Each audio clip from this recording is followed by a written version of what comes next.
Boa noite, pessoal, muito boa noite a todos que estão aqui ao vivo em mais um Pergunta pro Vagnão. Sejam todos muito bem-vindos, você que está vendo gravado também seja muito bem-vindo a mais um Pergunta pro Vagnão, nossa consultoria 0800 totalmente gratuita para você, para ajudar você aí, profissional de segurança do trabalho ou de qualquer outra área aí que atua nas perícias de insalubridade e periculosidade, a crescer na sua atuação como perito particular ou assistente técnico nas perícias judiciais trabalhistas. Eu sou Wagner Costa, engenheiro químico e engenheiro de segurança do trabalho. Desde 2019 conduzo o projeto Perícia Sem Segredo e o Pergunta pro Vagnão é mais uma das ações do projeto Perícia Sem Segredo. Faz parte da nossa missão de cada vez mais ajudar os profissionais de segurança do trabalho a atuar nas perícias judiciais trabalhistas, perícias de insalubridade e periculosidade. E o Pergunta pro Vagnão é justamente para isso, uma consultoria totalmente gratuita aqui para vocês, que eu disponibilizo toda semana. O Cleiton já perguntou aqui, ó. Boa noite, queria comprar o pendrive. É seguro? Pô, Cleiton, com certeza.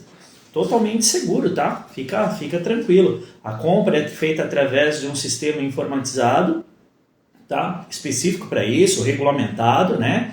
Você vai receber no seu e-mail lá, tudo direitinho, as informações, tá? Pode ficar tranquilo.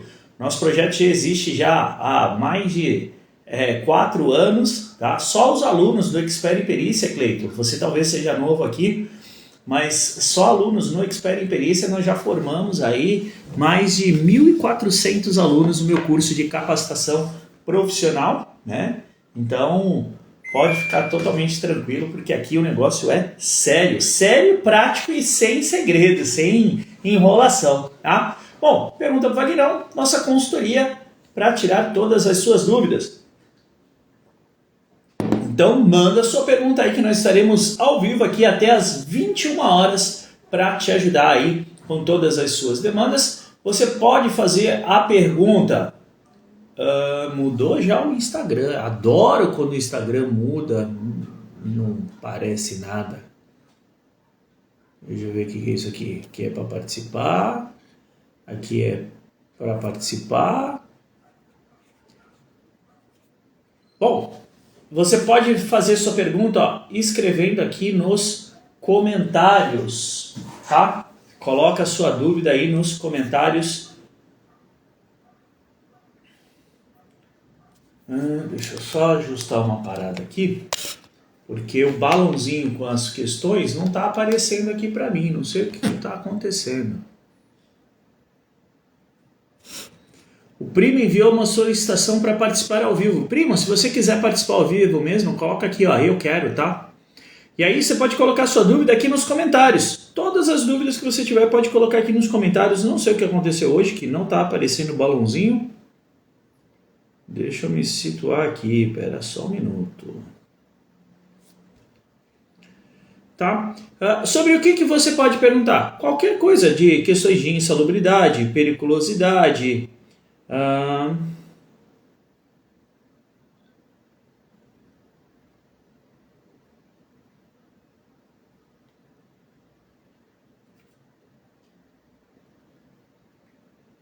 Deixa eu só achar aqui para eu responder as dúvidas que foram colocadas no balãozinho. Só um minuto, galera.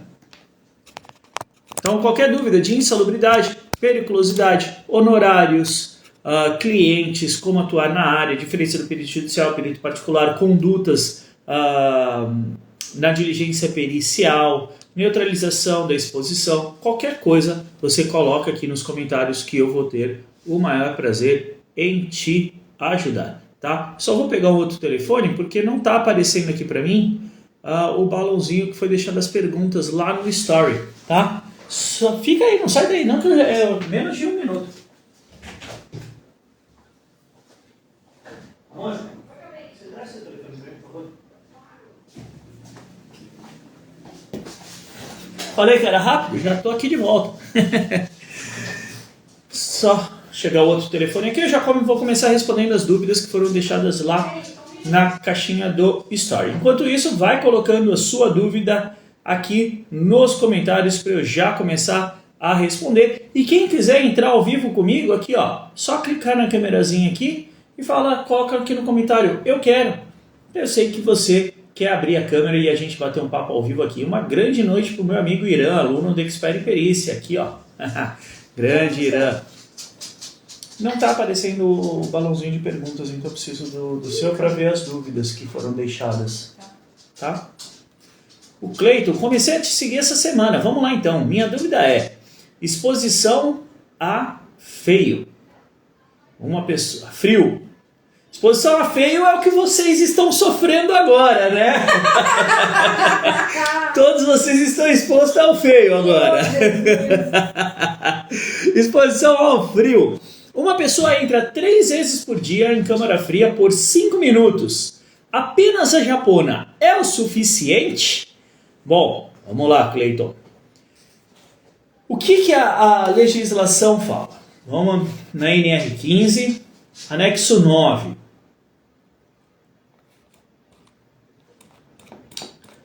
Anexo 9 da NR15 fala o seguinte: as atividades ou operações executadas no interior de câmaras frigoríficas ou em locais que apresentam condições similares que expõem o trabalhador ao frio sem a proteção adequada serão consideradas insalubres em decorrência do laudo de inspeção realizada no local. Tá? Então, exposição ao frio sem a proteção adequada. A proteção adequada, ela vai ser diretamente relacionada à forma como a atividade é realizada, à forma como a exposição acontece, ok? Vou trazer um exemplo aqui do ruído, tá bom? Uma exposição ao ruído com um nível de ruído para 8 horas de 86 decibéis, um protetor tipo plug é totalmente suficiente. O que você está fazendo? Eu te mandei pelo Telegram. Ah, ótimo. Não, tá ótimo. Deixa eu abrir aqui e ver se só deu certo. E aí quem estiver entrando, fala para colocar nos comentários. Eu já falei dos comentários. Pronto, tá aí, ó. Aqui a pergunta, tá vendo? Aí tem o nome da pessoa e a pergunta. Ah, ótimo. Tá bom? Obrigado, meu bem. Então, o nível de ruído de 86 decibéis, um protetor tipo plug é o suficiente para neutralizar a exposição em 8 horas. Agora, por quê? Porque o plug geralmente atenua ali 12, 15 decibéis, 16, essa faixa. Agora vamos pegar um exemplo mais crítico. Uma exposição a 105 decibéis, 20 decibéis, acima do limite de tolerância. Somente alguns plugs têm essa capacidade. Normalmente, esse nível de atenuação você vai encontrar nos protetores tipo concha. Então, a proteção adequada é um protetor tipo concha, não tipo plug. Tá? Então, a proteção adequada ela está ligada diretamente proporcional à atividade realizada e à forma como a exposição acontece. Então, nesse caso aqui, ó Cleiton, câmara fria. Você tem diversos tipos de câmara fria. Você tem câmara fria onde nós temos temperaturas na faixa de 10 graus, 12 graus. Ok? Nós temos câmara fria cuja temperatura fica na faixa de 0 grau, 2 graus. Nós temos câmara fria, cuja temperatura funciona geralmente até menos 15.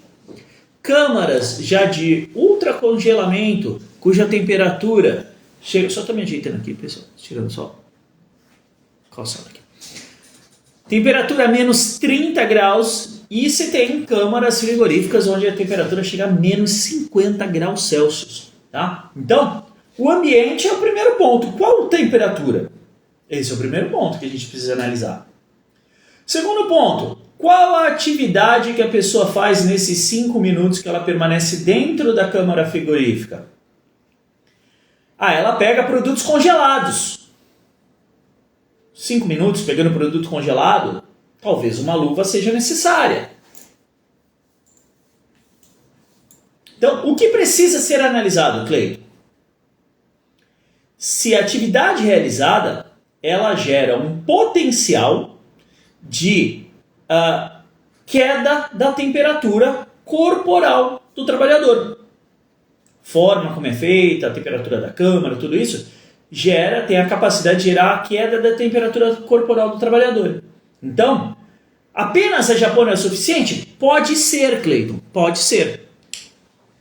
Eu fiz uma perícia na semana passada, onde alguns funcionários da empresa entravam numa câmara frigorífica para pegar bebidas, tá? Latinha de cerveja, garrafas, tem um aplicativo muito famoso de bebidas e essa empresa atende esse aplicativo.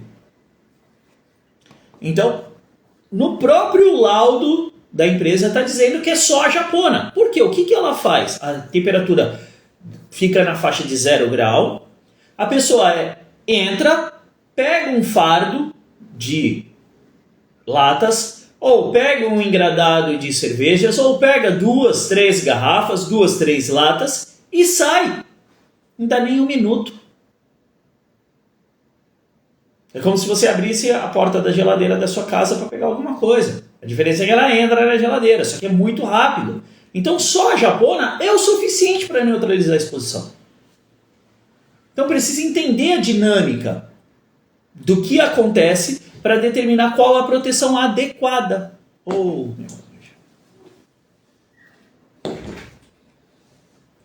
Qual que é a proteção adequada? Tá? Então, a japona pode ser o suficiente? Sim.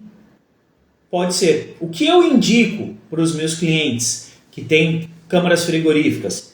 Fazer um laudo de insalubridade específico para o frio. Por quê? Porque aí você vai fazer todo o estudo através de câmeras, né, termográficas. E hoje em dia tem câmeras termográficas que você acopla no telefone. Está muito mais acessível a aquisição desse tipo de equipamento. Antigamente eram caras, um absurdo de caras. Não são baratas hoje em dia, tá? Mas hoje em dia você consegue utilizar o seu telefone para tirar uma foto termográfica. Então você vai registrar antes e depois. E aí você vai mostrar que somente aquela japona é o suficiente para manter a temperatura corporal da pessoa, tá? Então, precisa avaliar, Cleiton, entender a temperatura, a atividade que é realizada, se o tempo realmente é esse, o que ela faz lá dentro. E aí, a partir daí, você vai conseguir ter condições técnicas de dizer que a japona é o suficiente ou não, tá bom?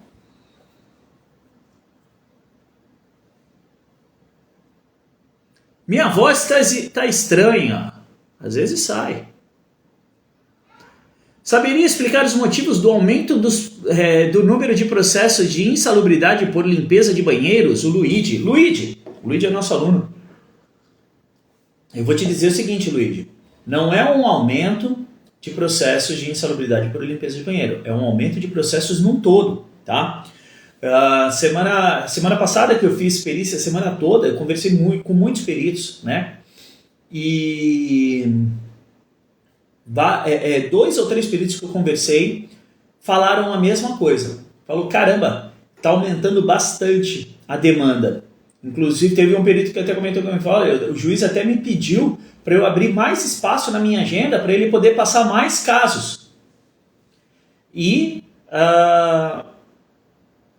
através da procura dos clientes por perícias, por contestações de laudo, tudo isso também, eu venho notando isso, tá, o Luigi? Então, não são somente as perícias por limpeza de banheiros, tá? O número de processos está crescendo. O número de perícias está crescendo, ok? Muita gente desempregada, né? A situação econômica do país não contribui, e aí o número de processos cresce mesmo, tá? No ano passado, nós tivemos 1.895.000 novos processos na Justiça do Trabalho. Este ano, deixa eu fazer uma conta aqui rapidamente. Este ano,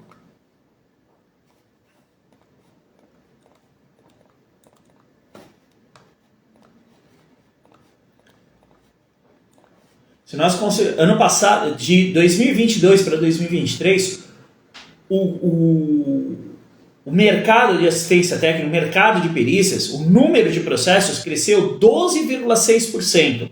Se a gente considerar um aumento apenas de 7% de 2023 para 2024, nós já estaremos falando de quase 2 milhões de processos, tá? Então eu acredito que em 2024 nós iremos ultrapassar a marca de 2 milhões de processos. Novos processos na Justiça do Trabalho, tá, Luigi? Se a gente está falando ali de 2 milhões de novos processos, nós estamos falando de 1.600.000 perícias trabalhistas, tá? Então o mercado está muito aquecido. Não é só nas perícias de limpeza de sanitário, não. Bom, eu consegui pegar aqui as perguntas que foram deixadas no Story, tá? Então eu vou intercalar com as perguntas do Story e com as que vocês forem colocando aqui, tá bom? E vai colocando aqui, tem dúvida? Vai colocando sua dúvida aí no comentário. Motorista de caminhão, coleta de lixo, biológico 40%, precisa descarregar no aterro final. Sim, porque o motorista que faz a coleta do lixo, né, do lixo urbano, normalmente ele não fica somente dentro da cabine, né? Ele acaba descendo no aterro sanitário.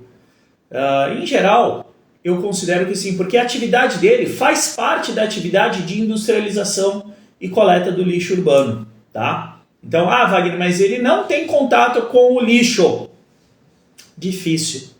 Tem que entender, foi a Aline que mandou, Aline, tem que entender como é feita a atividade dele, motorista. Mas muito provável que sim, tá? E provavelmente, Aline, na própria convenção coletiva da categoria, deve constar a insalubridade para o motorista, tá? Dá uma olhadinha na convenção coletiva também. Mas precisa entender bem a forma como a atividade do motorista é realizada. O Adriano, reabastecimento de pequenas máquinas como roçadeira. Quando eu posso caracterizar periculosidade para essa atividade? Tem uma quantidade mínima para não caracterizar ou sempre é caracterizado? Bom, teve uma decisão recente em cima disso. Deixa eu abrir aqui. Até uma aula que eu vou atualizar em breve lá no Expert Perícia.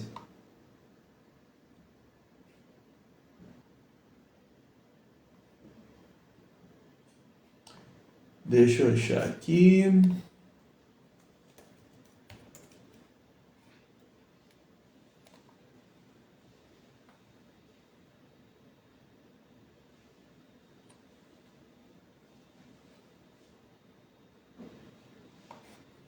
Não é o 195. Eu errei o artigo.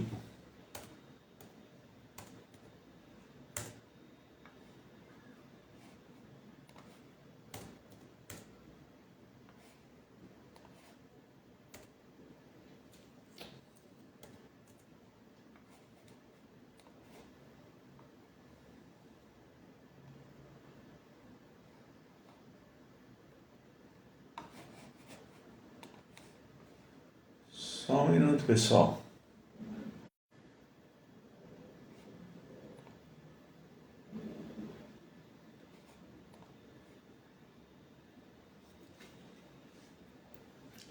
Esse ano, o Adriano, no final do ano passado, dezembro de 2023, foi incluído um novo parágrafo no artigo 193 da CLT. O artigo 193, ele determina ali quais são as atividades consideradas perigosas na forma da regulamentação aprovada pelo Ministério do Trabalho.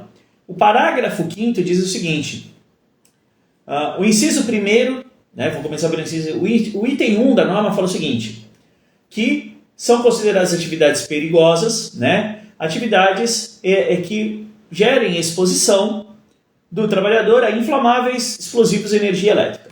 E aí o parágrafo 5º fala o seguinte, o disposto no artigo 1º, no inciso 1º desse enunciado, desse artigo da CLT, né, a exposição a inflamáveis, não se aplica a periculosidade por exposição a inflamáveis, não se aplica às quantidades de inflamáveis contidas nos tanques de combustível original de fábrica e suplementar para consumo próprio de veículos de carga, veículos de transporte coletivo de passageiros, de máquinas e equipamentos certificados pelo órgão competente nos equipamentos de refrigeração de carga. Então, a periculosidade para a quantidade existente dentro do tanque da roçadeira não caracteriza a periculosidade pelo artigo 193 da CLT. Tá? Então esse é um ponto que teve alteração no final do ano passado, em dezembro de 2023. Tá? Então, o que está ali não caracteriza, mas existe a questão do enchimento do tanquinho. O enchimento do tanquinho é onde a coisa pega. Porque ali não é considerada abastecimento. Ali é considerado como enchimento de vasilhame. Abastecimento, Adriano, está relacionada à atividade com bombas de abastecimento, tá? Abastecimento, fala-se das bombas de abastecimento. Quando você não tem bombas de abastecimento, normalmente fala-se de enchimento de vasilhames. E aí nós temos que, normalmente, roçadeiras são abastecidas em locais abertos, porque a operação delas é em local aberto, né? Então a gente tem lá, enchimento de vasilhame com inflamável líquido em local aberto. Área de risco, círculo com raio de 7,5 metros com centro bíblico de enchimento. Então, aqui está o bocal do equipamento, o bico de enchimento vai aqui, área de raio de 7,5 metros caracterizaria a periculosidade, tá? Mas, no item 4.1, fala que o item 4 do anexo 2 do NR16 fala sobre a não caracterização da periculosidade. E no item 4.1 fala que o manuseio, a armazenagem e o transporte de líquidos inflamáveis, se for feito em embalagens certificadas, não caracteriza a periculosidade para determinadas quantidades em função do recipiente. Se for recipiente redondo, caracteriza como tambor. E aí o manuseio dessa gasolina poderia ser feito até 450 litros. Então, não caracterizaria a periculosidade. Se for um recipiente quadrado ou retangular, a quantidade baixa para 60 litros. Também não caracterizaria a periculosidade. Tá? O que acontece, Adriana, é que os peritos simplesmente ignoram esse item da anexo 2 da NR16. Então tem que tomar muito cuidado com esse ponto aqui. Tá?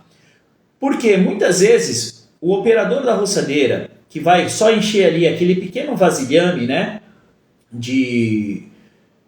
da roçadeira, de abastecimento da roçadeira ali com gasolina e óleo 2 tempos, muitas vezes é o mesmo cara que pega essa gasolina numa sala que fica armazenado tambores de gasolina lá dentro. Então tem que entender a atividade como um todo, tá?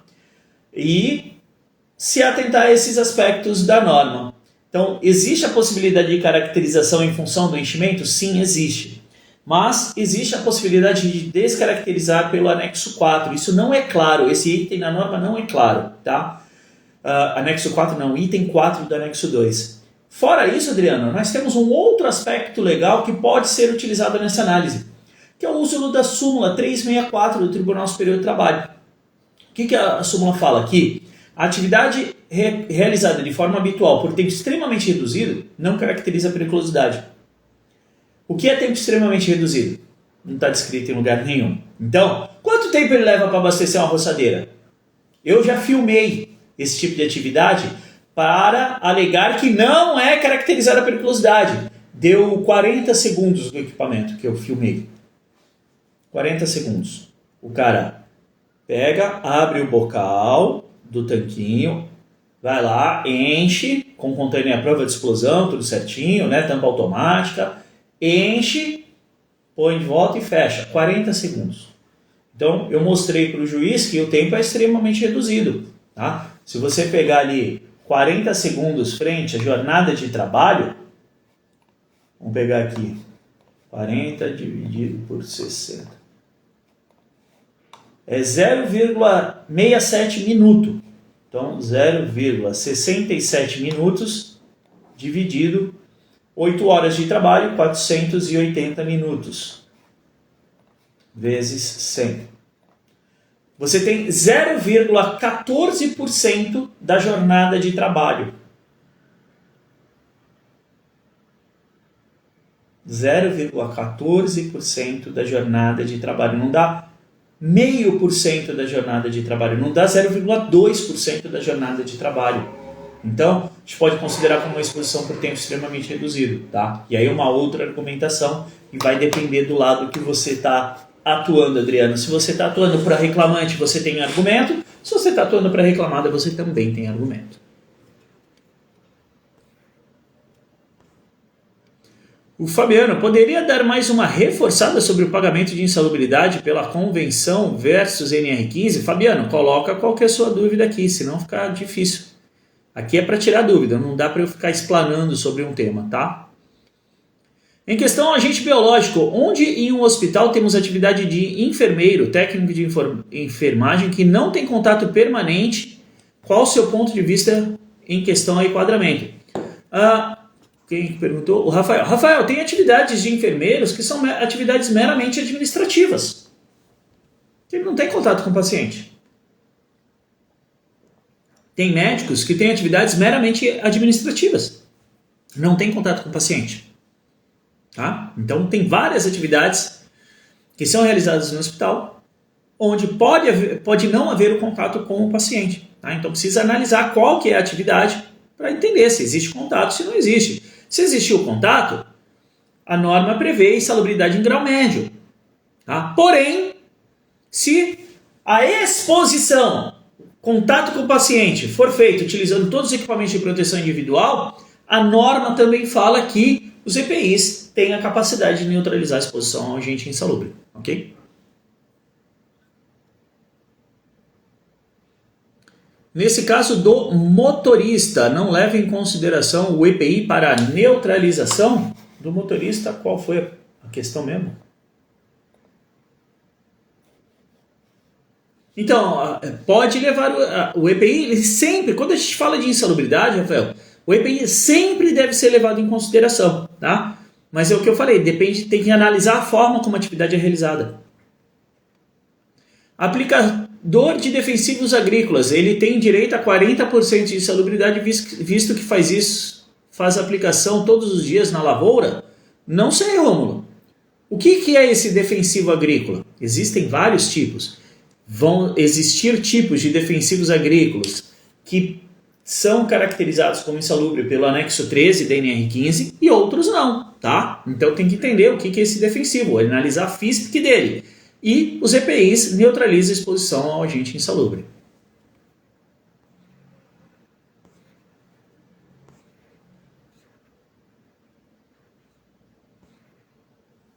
Bom, vou aqui nas perguntas que foram deixadas na caixinha no Story e agora apareceu o balãozinho de novo para mim aqui. Eu vou depois intercalando. Professor, como engenharia do trabalho, acho que é. Professor, como devemos agir quando o perito usa medidor térmico de temperatura portátil? Ai, meu Deus. Vamos lá. Existe... Hoje em dia acho que ele nem é mais vendido, tá, pessoal? Mas existe um medidor de temperatura portátil.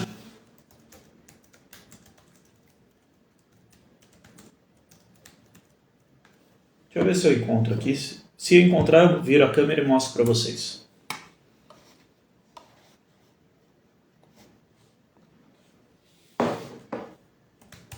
Não estou falando daquele medidor a laser, tá?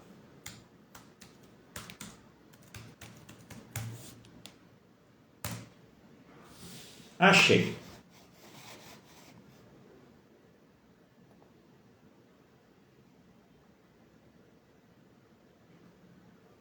Medidor de estresse térmico. Vou virar aqui para vocês para mostrar o que eu estou falando. É isso aqui, ó. Medidor de estresse térmico portátil, tá? Quando o perito utiliza esse tipo de equipamento, o que devemos fazer? Bom, o que eu faço? Deixa eu ver aqui a pergunta, se é isso mesmo.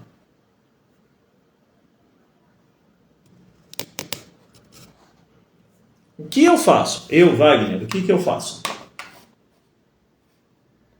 Bom, primeiro eu questiono o perito. Doutor, é esse o equipamento que o senhor vai utilizar? Sim, é esse equipamento. Eu questiono. Esse equipamento não segue NH06. Não é isso, doutor? Não, mas eu vou usar esse aqui mesmo. Tá tudo bem. Eu não posso pegar o perito pelo braço e ensinar ele. Às vezes dá vontade de fazer, que nem outro dia um perito que fez avaliação de ruído só em uma condição a que o reclamante estava exposto. Avaliou só na condição mais crítica, que ele ficava menos tempo. E na condição menos crítica, abaixo do limite de tolerância, que o reclamante passava a maior parte da jornada, o perito não avaliou. E aí? Então, a gente precisa entender, né, que o nosso papel é de fiscalização, não é de ensinar o perito. Então eu questiono. E na minha manifestação, eu registro, tiro foto da medição dele. Você pode fazer isso. E já teve perito que já me questionou, mas você está tirando foto de mim por quê? Estou tirando foto da sua avaliação porque o Código do Processo Civil me permite, artigo 473. Né? E no meu parecer técnico, eu mostro o tamanho da besteira que o perito está fazendo. Por quê? Porque o anexo 3 da NR15 é muito claro.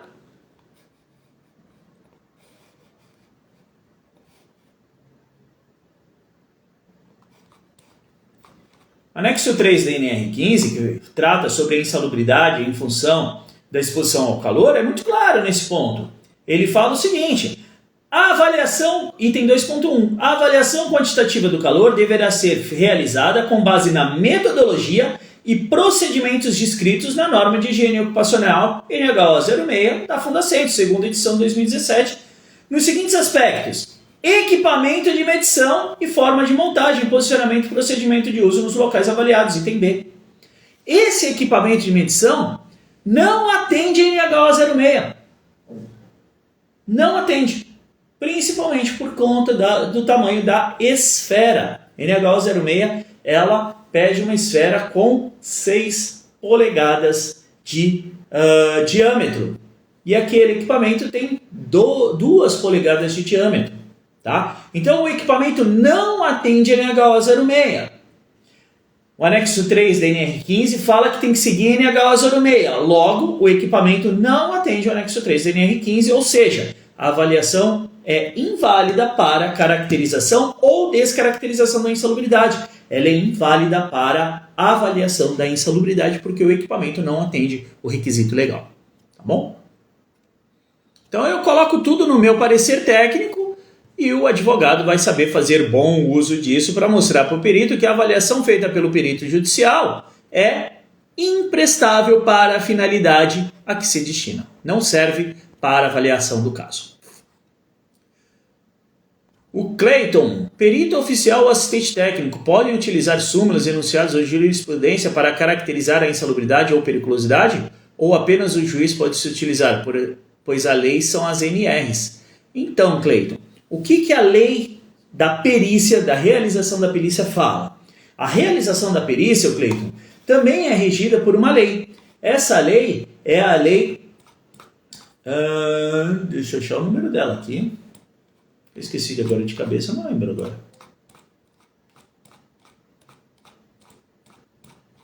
Cadê? É o Código do Processo Civil. Deixa eu achar o número da lei aqui do Código do Processo Civil. Meu Deus, fugiu. 15.000...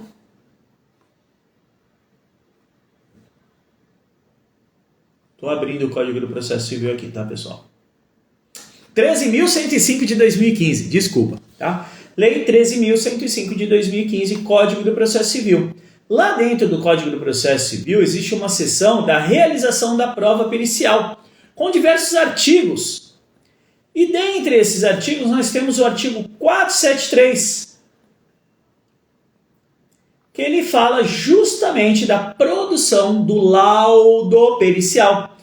Ele fala, o artigo 473, o Cleiton, que o laudo pericial deverá conter a análise técnica ou científica do objeto da perícia, realizada pelos peritos, e a indicação do método utilizado, esclarecendo e demonstrando que esse método é predominantemente aceito pelos especialistas da área de atuação, engenharia de segurança do trabalho e higiene ocupacional. Ainda no artigo 473, parágrafo 2º, ele fala o seguinte: é vedado ao perito ultrapassar os limites da sua designação e emitir opinião pessoal que exceda o exame técnico e científico. Então está muito claro no artigo 473 que a análise do perito da justiça, análise técnica e científica, ok? E o assistente técnico? O assistente técnico, Cleiton, ele não entrega laudo, ele entrega um parecer técnico, é outro documento.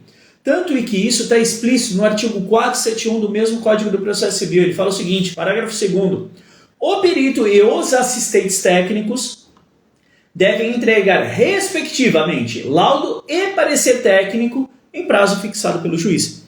Então, essa regra de que o laudo deve conter somente aspectos técnicos e científicos só vale para o perito. O assistente técnico pode se utilizar de qualquer meio para esclarecer o objeto da perícia. Isso também está no artigo 473 do Código do Processo Civil, tá? Então, lei não são somente as NRs. Nós temos uma lei que rege a realização da perícia e o assistente técnico pode utilizar de súmulas, orientações jurisprudenciais e o próprio Código do Processo Civil, além da CLT, para a atuação dele no caso, ok? O Rafael, impugnação dá certo, pois não atende o mínimo que a NHO determina. Impugnação na certa, pois não atende o mínimo que a NHO determina. Exatamente, ô Rafael. Bom, essa aqui do Cleiton eu já respondi. A Silene, NH06 também pede reservatório de água destilada para o termômetro e o bulbo úmido. Bem lembrado, Silene. Tem esse outro aponto que também o equipamento não atende. A Laurete, perícia em garagem náutica. Essa é boa, hein, lá.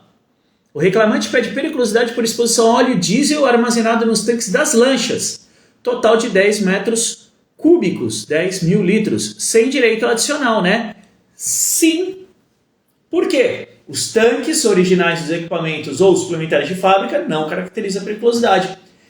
Isso entrou agora, né, no artigo 193 da CLT, mas já existia lá na NR16, no item 16.6. Operação de transporte de inflamável líquido em qualquer vasilhame não caracteriza a periculosidade, exclusão para o transporte de pequenas quantidades até o limite de 200 litros. E aí no item 16.6, seguindo nele, fala aqui, Laurete, 16.6.1. As quantidades de inflamáveis contidas no tanque de consumo próprio de veículos, é um veículo náutico, né? Não são considerados para efeito da norma. Não é do item, é da norma como um todo, tá? E depois veio o item 16.6.1.1, que fala, não se aplica o item 16.6 às quantidades de inflamáveis contidas no tanque original de fábrica e suplementado desde que certificado, tá? Então, as quantidades de combustível nos tanques de equipamentos não são consideradas para efeito da norma. Então, zero caracterização.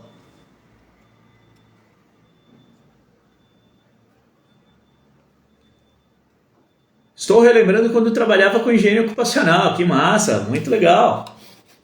Vamos aqui nas que foram deixadas no Story. Pessoal, se tiver dúvida, vai colocando aí. Daqui a pouco a gente finaliza.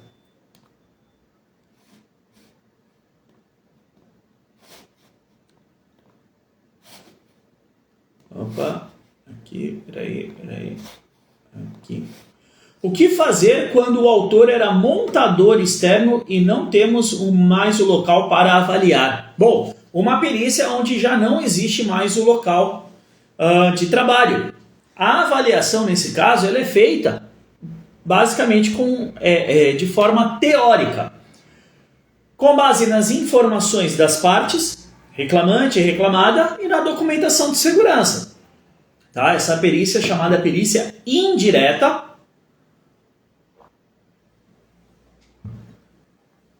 Perícia indireta quando não existe mais o local de trabalho.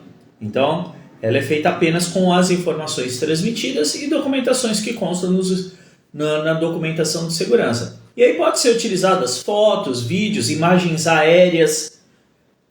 Eu já tive um caso que a gente conseguiu elucidar o caso vendo a imagem do Google Earth. Puxou lá a imagem aérea, verificou onde estavam os tanques ali de óleo diesel, e onde era o local de trabalho do reclamante. E aí viu que não tinha a ver, um local não era perto do outro. Mediu a distância, inclusive, pelo Google. Tá? Então, existem formas de você fazer a avaliação, uma perícia de forma indireta, onde a avaliação vai ser mais teórica do que prática no local. Você vai analisar documentos, informações que as partes podem dar, e isso tudo está previsto lá no Código do Processo Civil, artigo 473, parágrafo 3º, que fala que o perito e os assistentes técnicos podem se valer de todos os meios necessários para o esclarecimento do objeto da perícia, inclusive ouvindo testemunhas, utilizando fotos, planilhas, mapas, documentos que estejam em poder das partes, enfim, qualquer documento que auxilie no esclarecimento do objeto da perícia. Ok? Agora está aparecendo aqui.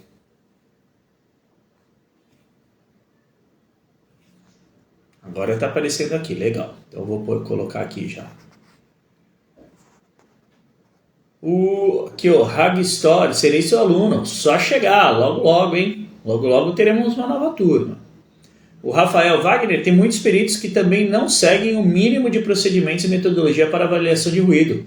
Muitos utilizam o decibelímetro ou até mesmo um app de celular para avaliar. Rafael, o decibelímetro não está equivocado, tá? Por quê? Dependendo da forma como for feita, né? Porque o decibelímetro está previsto lá no NHO 01, que é a norma de higiene ocupacional que trata da avaliação de ruído. O lance é a forma como utiliza.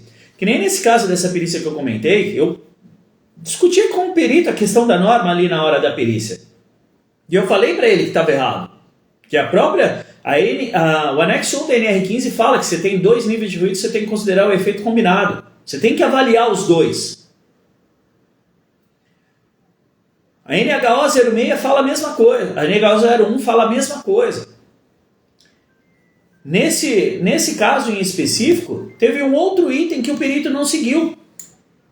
A norma fala que após a medição é obrigatório fazer a aferição da calibração. Os equipamentos de ruído, você tem um calibrador acústico portátil. Acabou de fazer a medição de ruído, você tem que acoplar o calibrador acústico no equipamento, seja dosímetro ou decibelímetro, e verificar se há uma variação entre o que o equipamento está configurado, 94 ou 114, se eu não me engano isso de cabeça aqui, né? Com o que vai dar no aparelho. Se der uma diferença maior do que 1 decibel, precisa refazer a avaliação. Que nem nesse caso o perito também não fez isso. Então, foi questionado o perito. E o nosso papel é fiscalizar o trabalho do perito. E tem os peritos, a grande maioria, que acham que são deuses. Que só eles sabem segurança do trabalho. O que a gente mais encontra é perito despreparado. E se não é despreparado, desculpa, é mal intencionado. Porque se tem a legislação, se tem as normas técnicas e o perito não segue, alguém que se diz perito, um auxiliar da justiça que não segue a lei, ou ele é despreparado, ou ele é incompetente, ou ele é mal intencionado. E aí cada um vê qual o caso que se aplica melhor aí. Alguém que se autodenomina perito. Eu sou o perito da justiça e vim fazer essa perícia. Siga a lei, siga as normas técnicas. A lei fala isso, não é o Wagner que está querendo. Não, a lei. Código do Processo Civil, seção 10, da produção da prova pericial. Artigo 473, inciso 2º, inciso 3º. Inciso 3º. O laudo pericial deverá conter a indicação do método utilizado, vírgula, esclarecendo e demonstrando ser predominantemente aceito pelo especialista da área de conhecimento. Se o perito não segue isso, ele não está seguindo a lei. Ele não deveria ser perito do caso. Então, nosso papel como assistente técnico é fiscalizar a atividade do perito, para que o perito não faça besteira, cagada, e prejudique as partes, prejudique a justiça.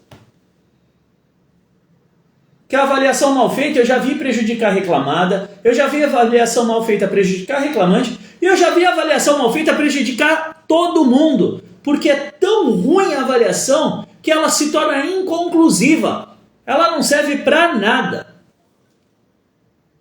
Nem para fazer aquilo que você está pensando.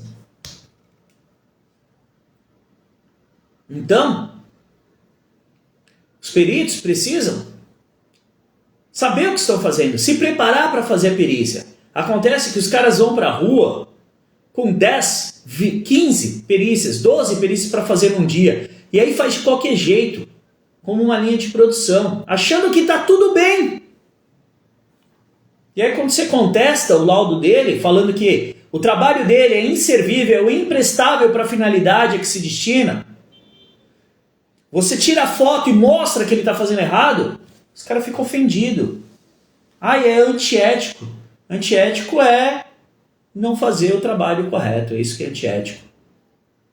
O resto não tem nada de antiético. Ok? Inclusive, Rafael, aos meus clientes, dependendo da atuação do perito, eu indico que eles utilizem o artigo 158 do Código do Processo Civil e abram uma representação judicial contra o perito. O que o artigo 158 fala? O perito que por dolo ou culpa, ou seja, de forma intencional, dolo, ou não intencional, culpa, prestar informações inverídicas, responderá pelos prejuízos que causar a parte e ficará inabilitado de atuar em outras perícias no prazo de 2 a 5 anos, independentemente das demais sanções previstas em lei, devendo o juiz comunicar o fato ao respectivo conselho de classe para adoção de medidas que entender cabíveis. O perito não pode falar qualquer groselha. É sério o negócio, os caras levam na brincadeira, fazem nas coxas. E quando a gente fala, ficam bravos ainda. Tem a cara de pau de ficar bravo.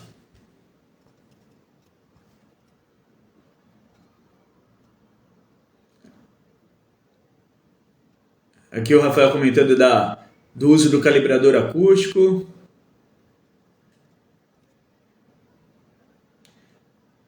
Mas, Wagner, a NR15 não obriga a seguir a NHO. O Sandro está comentando aqui. Depende, Sandro.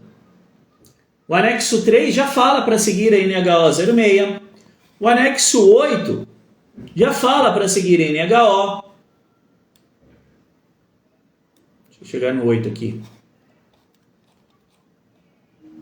Aqui, ó. Item 1.2, anexo 8, vibração. Os procedimentos técnicos para avaliação quantitativa de vibração de corpo inteiro, mãos e braços são os estabelecidos na norma de higiene ocupacional da Fundacentro. O anexo 1 não foi revisado, então ele não fala. Mas diga para mim, Sandro, qual é a norma de higiene ocupacional que é predominantemente aceita e utilizada pelos higienistas ocupacionais para avaliação de ruído? Lembrando que a NHO 01 ela é uma norma da Fundacentro, que é o braço técnico do Ministério do Trabalho. Se o perito não utiliza a norma, que é o procedimento técnico do Ministério do Trabalho, qual que ele utiliza? Que é mais aceito do que esse? Coloca para mim aqui, Sandro.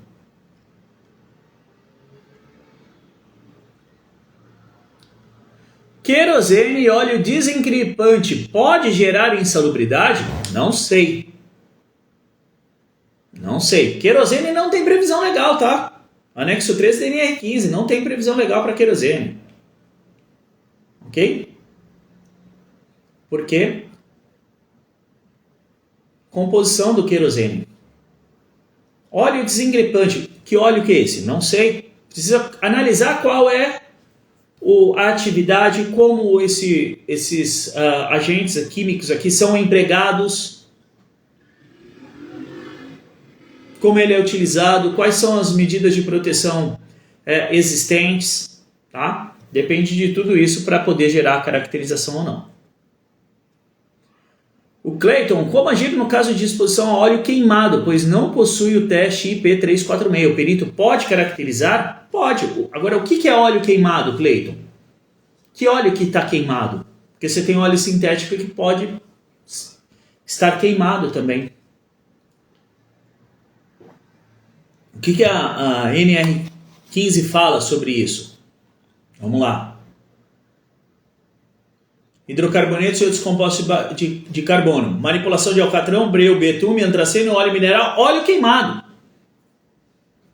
Óleo queimado, ô Cleiton, que a norma fala, e aí a gente vai ter que remeter lá à década de 70, a processos industrializados mais antigos. Óleo queimado é o chamado óleo BPF, óleo de baixo ponto de fulgor, ou também conhecido como óleo 1A, óleo escuro, viscoso. Você precisa até que aquecer a tubulação para poder transportar esse óleo via bombeamento, porque senão ele endurece dentro da tubulação. Esse óleo caracteriza a insalubridade diretamente, se houver a exposição sem a proteção adequada. Então precisa entender que óleo que é esse aqui. É óleo BPF, cadê a FISPIC do produto? Analisa a FISPIC, analisa se é óleo baixo ponto de fulgor, óleo 1A, caracterização direto, pelo que está descrito no texto do anexo 13 da NR15, tá? Por quê? Porque é um produto efetivamente cancerígeno. Tá? E entender como acontece a exposição e qual a proteção ofertada ao trabalhador. Tá? Dificilmente alguém tem exposição ao óleo queimado, tá? Por quê? Eu já trabalhei com óleo queimado, cara. Primeiro que ele é quente. Porque senão ele endurece na tubulação. Ele é muito viscoso, cara. Quando ele esfria, fica duro, fica pegajoso, sabe? Você põe a mão naquilo ali para tirar, é um parto, velho. É um parto. Cai na roupa, não sai mais. Então o óleo queimado é quente. Você se queima se você manuseia o óleo sem proteção. Esse é o primeiro ponto. Ele emana vapores. Você precisa estar com a máscara. Então tem que entender qual é a proteção. Não dá para trabalhar com óleo queimado sem máscara, cara. Primeiro que é aquele vapor quente. Então já incomoda a respiração. Fora que o cheiro de enxofre é muito forte. Então você não consegue trabalhar exposto àquilo ali sem estar com um respirador. Então analisa qual as medidas de neutralização da exposição que vai te dar muita resposta.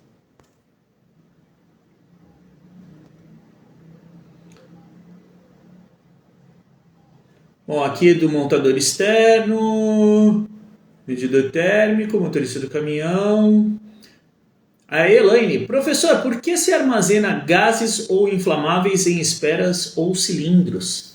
Bom, vamos lá, Elaine. Em função da pressão, tá? Numa esfera, você tem uma distribuição de pressão uniforme. E aí, quando você tem o armazenamento de gases, isso faz total diferença, ok? Aí a gente está falando de fisicoquímica, tá, Elaine? Então, em função da pressão. Inflamáveis em cilindros são os inflamáveis gasosos liquefeitos. Uma parte daquela substância ela está na fase líquida e a outra está na fase gasosa, por isso que precisa ser um cilindro, tá? Então não pode ser um recipiente qualquer. Então tem que ser um cilindro que ele consiga suportar a pressão necessária para o armazenamento daquela substância. Substâncias gasosas, Elaine, para transformar ela para líquidas, precisa de uma pressão muito elevada ou uma temperatura muito baixa. Tá? Então é difícil, é mais fácil armazenar na fase gasosa mesmo. Okay? Então é em função da distribuição de pressão no recipiente e a capacidade, a resistência mecânica que a esfera e o cilindro trazem para armazenamento dos produtos. Tá? Então, inflamáveis gasosos liquefeitos, geralmente cilindros inflamáveis gasosos em esferas. Lembrando que inflamável gasoso não tem previsão legal para caracterização da periculosidade pelo anexo 2 da NR16. Lá fala de inflamável líquido e inflamável gasoso liquefeito, como por exemplo GLP, como por exemplo acetileno. Tá? Acetileno, ele é um gás inflamável que está dissolvido em acetona.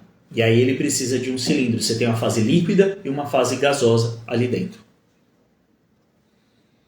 O Rafael, então, mas pegar a medição pontual já dá o enquadramento é cruel. Se fizesse pelo menos uma medição minuto a minuto e tirasse uma média, mas jamais fariam isso. Rafael, uma medição pontual não é errado para a caracterização da periculosidade, da insalubridade por ruído, tá? Depende da forma como acontece a exposição, depende do ambiente. Você tem ambientes que o nível de ruído ele permanece o mesmo durante toda a jornada de trabalho.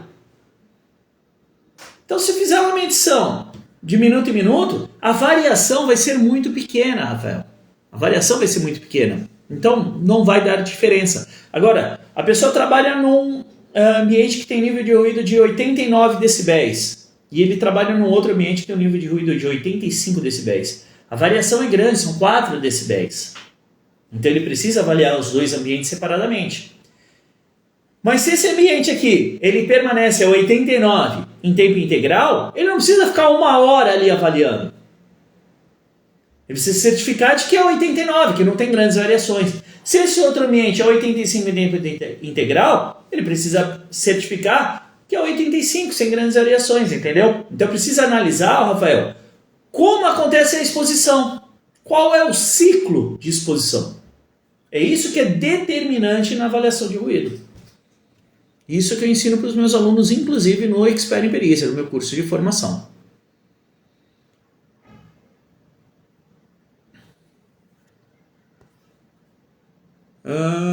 Deixa eu ver se teve alguma aqui.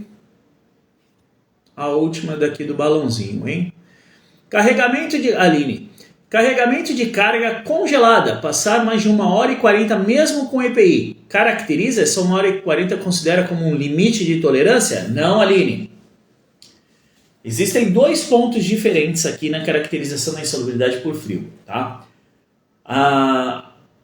Existe a questão do tempo que ele pode fazer atividade dentro da câmara frigorífica, pelo que diz na NR. Tá? Deixa eu pegar o texto certinho aqui para vocês.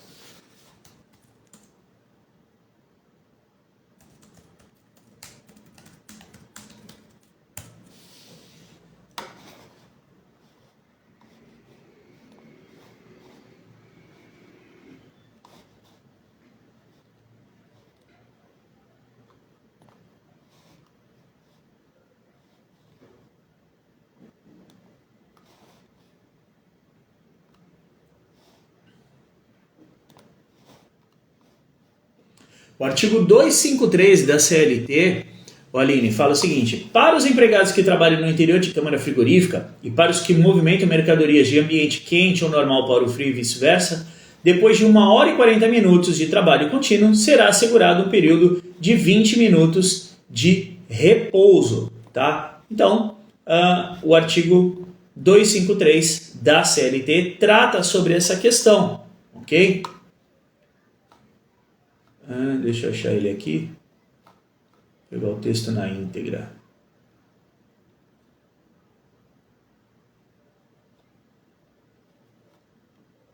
Então, o artigo trata essa questão. A NR29 também trata sobre isso, uma máxima exposição diária permissível para trabalhadores adequadamente vestidos com roupa de proteção no interior de câmaras frigoríficas. E aí ele põe lá a faixa de temperatura e o tempo que a pessoa pode ficar ali dentro da câmara e tal. Mas isso não é limite de tolerância, não existe limite de tolerância. O anexo 9 da NR15, que é o que caracteriza a insalubridade pelo frio, fala que atividades realizadas no interior de câmara frigorífica ou local similar, sem a proteção adequada, caracteriza a insalubridade. Tá? Então, o que a gente precisa analisar é isso. A questão de 1h40, descanso e mais ou menos, revezamento ou não, isso daqui, para a insalubridade, não diz nada. Isso aqui trata sobre prevenção da saúde do trabalhador. Tá? Então, não pode ser considerado como limite de tolerância. Amanda Vivian, acho que é isso. O risco biológico para quem trabalha com limpeza de banheiros de indústria, que recebe todos os EPIs, tem direito? Em qual grau? Vivian, a resposta está na sua pergunta. Se ele recebe todos os EPIs da forma adequada, tem treinamento, fiscalização, tudo certinho, não dá direito à insalubridade, tá?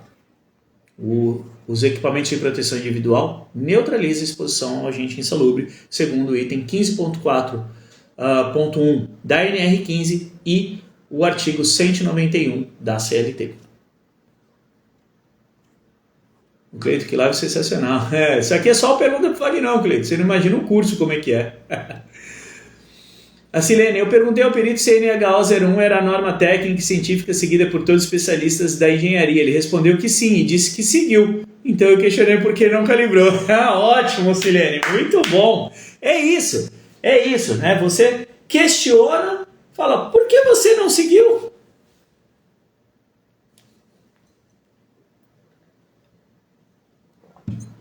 O Fernando, Wagner, posso ser perito judicial e assistente técnico em momentos distintos? Bom, vamos lá, Fernando. Como é que isso funciona? A maioria dos juízes não curte, não gosta que os seus peritos judiciais atuem como assistentes técnicos. Para quê? Para não ter telhado de vidro. Entendeu? Porque um dia o cara é perito da justiça, ele tem que fazer uma análise totalmente isenta. No outro dia, ele é assistente técnico de reclamante. Ele tem que fazer uma análise onde ele busca a caracterização. E no outro, ele é assistente técnico da reclamada. Ele tem que fazer uma análise que busca a descaracterização. Olha o quanto é contraditório isso. Você pode. Eu já atuei assim.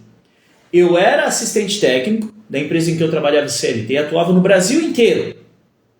E era perito judicial de uma vara do trabalho aqui de Santos, da onde eu moro. Tá? Eu fui ser perito judicial para entender a análise que o perito judicial faz para eu poder melhorar a minha atuação como assistente técnico.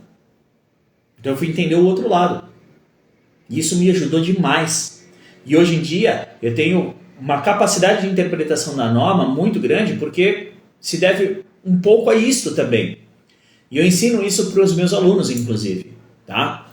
Então assim, se você vai ser perito numa cidade e você vai atuar como assistente técnico nesta mesma cidade, pode chegar um momento que você seja nomeado como um perito por um caso de um advogado que seja seu cliente, de uma empresa que seja seu cliente. E aí você não vai poder atuar nesse caso, porque você já tem uma relação comercial. Tá? Então, o que eu indico? Tá? Inicie como assistente técnico. Você vai ganhar experiência, você vai ganhar fluxo de caixa, você vai saber como lidar com as situações da perícia, como analisar da melhor forma possível a legislação. E aí depois, se for o caso, você ainda quiser ser perito da justiça, vá ser perito da justiça. Tá? A grande maioria dos peritos judiciais que eu conheço, Fernando, que atuam como assistentes técnicos, fazem um trabalho pífio de assistente técnico. Porque ele não vai fiscalizar o, entre aspas, colega, perito que está do outro lado, porque no dia seguinte ele está do outro lado como perito. Ele não vai questionar de uma forma efetiva, porque na semana seguinte eles vão estar tomando café juntos. E o cara vai questionar, falar, pô, ele não vai criar atrito. Então é muito difícil você atuar como perito e como assistente técnico, principalmente na mesma localidade. Porque uma hora você é vidraça, quando você é perito, na outra você é pedra, quando você é assistente técnico. E aí, meu amigo, quando você for pedra, você tem que ser pedra mesmo. Não dá para ser uma espuminha. Entendeu?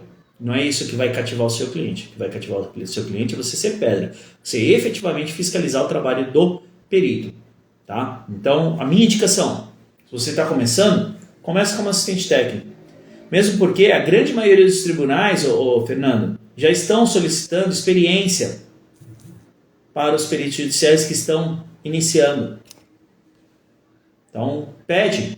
Me mostra um trabalho que você já fez, um laudo, uma perícia que você participou e tal. Então, inicia como assistente técnico. Além disso, Fernando, como perito judicial, você vai começar recebendo poucas nomeações. Porque para nomear você, o juiz tem que deixar de dar essa perícia para um perito que ele já tem. E aí esse perito vai reclamar para ele. Fala, pô, você tá me dando menos perícia. Ah, não, é que eu tô com um perito novo aqui. Ele fala, pô, mas aí não precisa, né? Então, você vai receber poucas perícias no começo. Natural isso, tá? Dentro da Justiça do Trabalho. Os casos que você vai receber é de assistência judiciária gratuita. Paga de R$800 a R$1.500. Quando muito. Então, como assistente técnico, você cobra facilmente R$3.000 num caso. Como perito judicial, você vai receber depois de, em média, 5 anos. Como assistente técnico, eu ensino para os meus alunos como recebe de 24 horas a 30 dias. Então, comece como assistente técnico. Depois, se você ainda quiser ser perito da justiça, você vai ter experiência, você vai ter fluxo de caixa, você vai ter o conhecimento necessário para fazer um trabalho excelente como perito da justiça e não um trabalho ridículo, como a gente vem vendo ao longo do tempo. Técnica checkmática do Wagner. Aprendi, né? Muito bom, Silene. Silene está comentando da técnica para questionamento do perito nos quesitos. Parabéns, Silene. Isso aí. Calibração do deciberímetro só é obrigatório na NHO, não? Sim, Sandro. E a NHO é o que manda.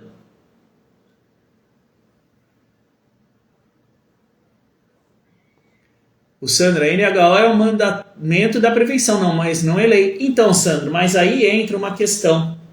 A NHO não é lei, mas o Código do Processo Civil que fala que o laudo pericial deve conter, ele deve apresentar, deixa eu pegar o texto aqui certinho. Aqui, ó, artigo 473, depois você dá uma pesquisada, Sandro. Artigo 473 do Código do Processo Civil. Inciso 3º. O laudo pericial deverá conter a indicação do método utilizado, esclarecimento ser predominantemente aceito pelos especialistas da área de conhecimento. Isso é lei. 13.105 de 2015. Então a NHO não é lei, mas a indicação do método, que é a NHO, que está descrito lá na NHO, é lei. Então, ele traz uma força de lei para o uso da NHO, tá, Sandro? Se for ultrapassar as NRs, vira uma confusão. O correto é atualizar a NR em caso das NHOs. Aí é outro ponto, né? A gente precisa atualizar as NRs para tudo, não só por conta disso. Mas não tem confusão nenhuma, viu, Sandro? É bem claro isso. Porque o Código do Processo Civil é o regulamento da perícia. Não é, a NR15 não é regulamento da perícia. Regulamento da perícia é Código do Processo Civil. O que acontece, Sandro, é que a maioria dos peritos não conhece o Código do Processo Civil. Pessoal, correndo aqui que o nosso tempo já extrapolou, tá? Estou revendo o Alexandre aqui, estou revendo o módulo 7, estou absorvendo muito material, cada vez mais confiante. Parabéns, Alexandre. O perito tem que apresentar a metodologia que utilizou e realizar de acordo com o CPC. É isso aí, o RFL. A Ione. Na FISP do óleo, ponto de fulgor 200 graus. Amostra colhida direta no caminhão de coleta. A contaminação por gasolina, tinta de feito análise laboratório, confiável resultado. Não entendi aqui a sua dúvida, Ione. A periculosidade? Não, ponto de fulgor 200 graus Celsius, sem periculosidade. Peguei 2 processos que o advogado havia perdido e provei através do meu parecer que o perito foi desconsiderou vários fatores e ela já me pediu para dar um orçamento para o próximo caso. É isso aí, Alexandre. Parabéns, Alexandre, aluno do Expert em Perícia, aí, ó, mostrou para o advogado que o assistente técnico é uma ferramenta de trabalho e com isso viabilizou aí a contratação. Depois dessa avaliação, ela me disse o quanto é importante assistente técnico. Estamos em negociação. Muito bom, Alexandre. Parabéns. O Leonardo. Testei uma perícia em um restaurante na sexta, dia 25, em uma lavanderia. As perícias estão muito fortes. O Sandro aqui da NHO, isso a gente já esclareceu.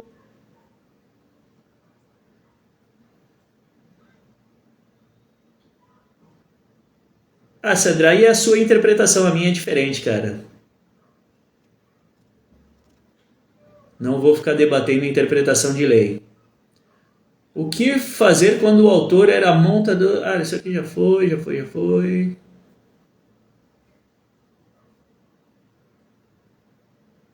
Já foram todas aqui. Bom, pessoal, obrigado pela presença de todos vocês, tá? Passamos aí, extrapolamos aí, ó, 13 minutos de pergunta para o Vagnão. Mais um pergunta para o Vagnão recheado, tá? Logo a gente vai ter novidades aqui no Perícia Sem Segredo, eu vou trazer para vocês, tá? A gente está preparando um novo evento aí, na Semana do Perito Particular. Sim, já estamos preparando um novo evento, teremos novidades, muitas novidades para vocês aqui, tá? E cada vez mais ampliando as possibilidades de vocês atuarem na área, trazendo um apoio diferente para vocês atuarem na área,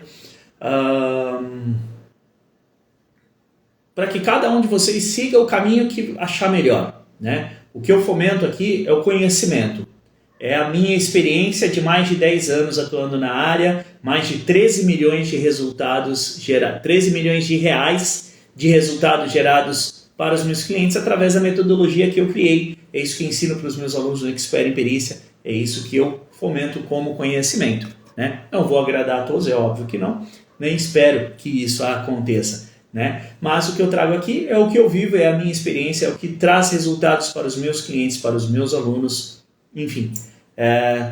E entendo que estou no caminho certo por todos os resultados que nós já geramos e continuamos gerando dentro da atuação na assistência técnica pericial, tá? E cada vez mais trazendo oportunidades diferentes para que vocês possam iniciar, crescer, implantar o serviço de assistência técnica pericial nas consultorias que vocês atuam, nas suas consultorias, nas suas assessorias, nos seus escritórios de advocacia, enfim, a oportunidade deve ser colocada. O que me incomoda é os profissionais não terem a oportunidade de atuar na área. Isso é o que mais me incomoda. E aqui a gente visa trazer essa oportunidade e colocar na mesa. Aqueles que querem aproveitar são muito bem-vindos. Os que não quiserem, não adianta reclamar depois, não é mesmo? Então vamos lá, bom, galera. Obrigado, um beijo no coração, fiquem com Deus e vamos juntos, porque juntos nós vamos muito mais longe. Valeu!